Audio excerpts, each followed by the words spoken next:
ഇടുക്കി അടിമാലിയിൽ അവിടെ മാങ്കുളം ആനക്കുളത്തിന് സമീപത്ത് വിനോദസഞ്ചാരികൾ സഞ്ചരിച്ച ട്രാവലർ മറിഞ്ഞ് 2 പേർ മരിച്ചു. 3 വയസ്സുള്ള പെൺകുട്ടിയും 45 വയസ്സുള്ള പുരുഷനുമാണ് മരിച്ചത്. തമിഴ്നാട്ടിൽ നിന്നും വിനോദസഞ്ചാരത്തിനായി എത്തിയ വാഹനമാണ് അപകടത്തിൽപ്പെട്ടത്.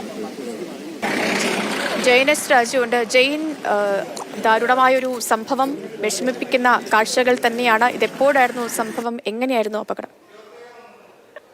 സേതു, വൈകിട്ടാണ് ഈ അപകടം നടക്കുന്നത്.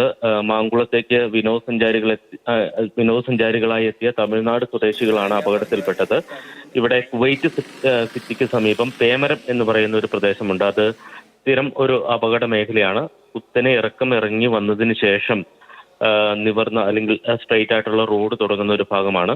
പലപ്പോഴും പരിചയമല്ലാത്ത ആളുകൾ ഈ ബ്രേക്ക് ചവിട്ടി വരുമ്പോൾ അവിടെ സ്ഥിരമായിട്ട് അപകടം നടക്കുന്നതാണ്. ഈ തുടർച്ചയായി കഴിഞ്ഞ കുറെ നാളുകൾക്കിടയിൽ 5 അപകടങ്ങൾ മേഖലയിൽ തന്നെ ഉണ്ടായി.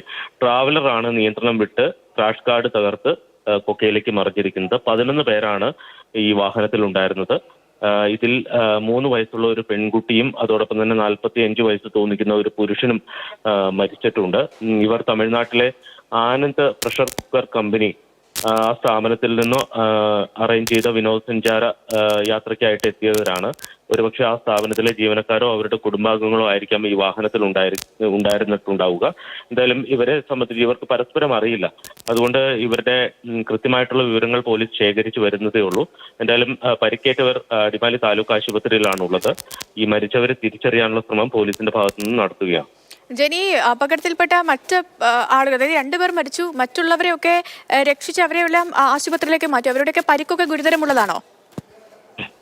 എല്ലാവർക്കും ഗുരുതരമായിട്ടുള്ള പരിക്കുണ്ട്. അതായത് കൈയൊടിവ് അങ്ങനെയുള്ള പരിക്കുകളുണ്ട്. പക്ഷെ അവരുടെ ജീവന ഭീഷണിയായിട്ടുള്ള പരിക്കുകളില്ല എന്നുള്ളതാണ് നമുക്ക് ലഭ്യമാകുന്ന വിവരം. ഈ 2 പേർക്കാണ് ഗുരുതരമായിട്ടുള്ള പരിക്കേറ്റത്. ഈ വാഹനം നമ്മൾ ആ ദൃശ്യങ്ങളിൽ കണ്ടാൽ അറിയാം, വാഹനം ഒരു മരത്തിൽ തടഞ്ഞു നിൽക്കുകയാണ്. കൂടാതെ കാര്യമായിട്ടുള്ള കേടുപാടുകൾ, പലതവണ മലക്കം മറിഞ്ഞാണ് ഈ വാഹനം ആ മരത്തിലേക്ക് ചെന്നിടിച്ചത് എന്നുള്ളതാണ് മനസ്സിലാക്കുന്നത്. ഒരുപക്ഷെ തെറിച്ചു പോയി വീണവരൊക്കെ ആയിരിക്കാം അവരുടെ ജീവൻ നഷ്ടമായിട്ടുണ്ടാവുക. എന്തായാലും നല്ല സാരമായിട്ടുള്ള പരിക്കുകൾ പലർക്കും ഏറ്റിട്ടുണ്ട്. 11 പേരാണ് ഈ വാഹനത്തിലുണ്ടായിരുന്നത്.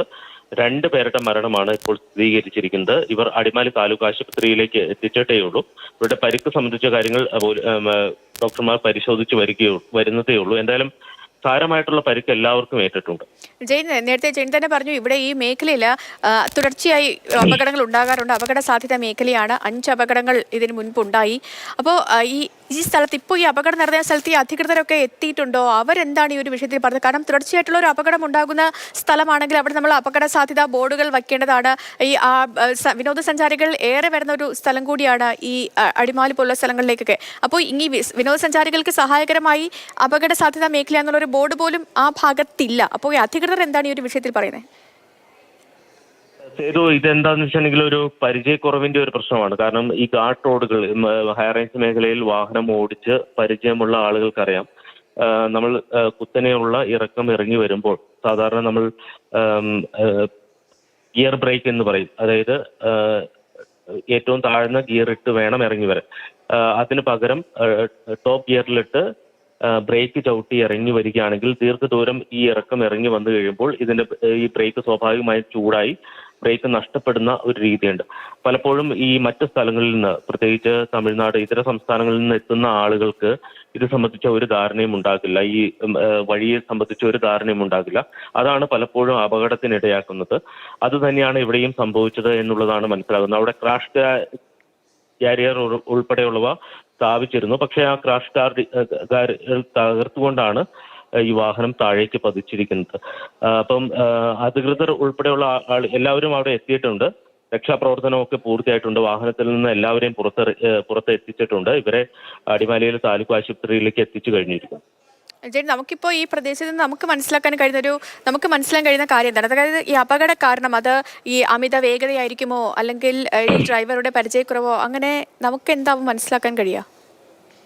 തീർച്ചയായിട്ടും നമുക്ക് ഈ ഘട്ടത്തിൽ പറയാൻ കഴിയുന്നത് ഈ ഡ്രൈവറുടെ പരിചയമില്ലാത്ത അല്ലെങ്കിൽ പരിചയക്കുറവ് തന്നെയാണ് എന്ന് തന്നെ വേണം വിലയിരുത്താൻ. കാരണം നമുക്ക് ആ സ്ഥലത്ത് പോയിട്ടുണ്ടെങ്കിൽ അറിയാൻ പറ്റും. ഈ കുവൈറ്റ് സിറ്റി കഴിഞ്ഞാൽ കുത്തനെയുള്ള ഇറക്കമാണ്. അത് നമ്മൾ ബ്രേക്ക് ചവിട്ടി ഇറങ്ങുകയാണെങ്കിൽ സ്വാഭാവികമായും ആ ബ്രേക്ക് നഷ്ടപ്പെടാനുള്ള സാധ്യതയുണ്ട്. പരിചയമുള്ള ഡ്രൈവർമാരൊക്കെ ആണെങ്കിൽ സാധാരണ ഗിയറിൽ ഇറങ്ങി താഴേക്ക് പോകുന്നതാണ് രീതി.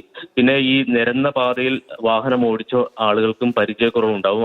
അവർ അല്പം വേഗത്തിലായിരിക്കും. അപ്പോൾ സ്വാഭാവികമായും പെട്ടെന്ന് വളവുകൾ എത്തുമ്പോൾ അത് തിരിച്ചറിയാനും പെട്ടെന്ന് വാഹനം തിരിക്കാനും ഒക്കെയുള്ള ബുദ്ധിമുട്ടുണ്ട്. അതൊക്കെ ആയിരിക്കാം ഒരുപക്ഷെ ഈ അപകടത്തിന് കാരണം എന്നുള്ളതാണ് പ്രാഥമികമായിട്ട് വിലയിരുത്തുന്നത്. എന്തായാലും ഇത് സംബന്ധിച്ച് കാര്യമായിട്ടുള്ള പരിശോധന മോട്ടോർ വാഹന വകുപ്പിന്റെ ഭാഗത്തു നിന്ന് നടത്തേണ്ടതുണ്ട്. കാരണം ആ വാഹനം ഏത് ഗിയറിലാണ് വന്നത്, എന്താണ് അപകട കാരണം എന്നതുൾപ്പെടെയുള്ള കാര്യങ്ങൾ തീർച്ചയായിട്ടും മോട്ടോർ വാഹന വകുപ്പ് പരിശോധനയിലൂടെ കണ്ടെത്തേണ്ട ഒരു കാര്യമാണ്. എന്തായാലും ദാരുണമായിട്ടുള്ള ഒരു സംഭവമാണ് ഉണ്ടായിരിക്കുന്നത്. ആ വാഹനം ഏതാണ്ട് പൂർണ്ണമായും തകർന്ന അവസ്ഥയിലാണ്. ആ വാഹനം ദൃശ്യങ്ങളിൽ നിന്ന് കണ്ടാൽ തന്നെ അറിയാൻ കഴിയും. പലതവണ മറിഞ്ഞതിന് ശേഷമാണ് ആ മരത്തിൽ ചെന്ന് തടഞ്ഞു നിൽക്കുന്നത് എന്നുള്ളതാണ്. എന്തായാലും രണ്ടുപേരുടെ ജീവൻ നഷ്ടമായിരിക്കുന്നു. ശരി മറ്റുള്ളവർക്ക് ജയൻ, സാരമായിട്ടുള്ള എന്താണെങ്കിലും പറഞ്ഞതുപോലെ അതിദാരുണമായ ഒരു സംഭവം ഇടുക്കി അടിമാലി മാങ്കുളം ആനക്കുളത്തിന് സമീപത്താണ് വിനോദസഞ്ചാരികൾ സഞ്ചരിച്ച ട്രാവലർ മറിഞ്ഞ് അപകടമുണ്ടായത്.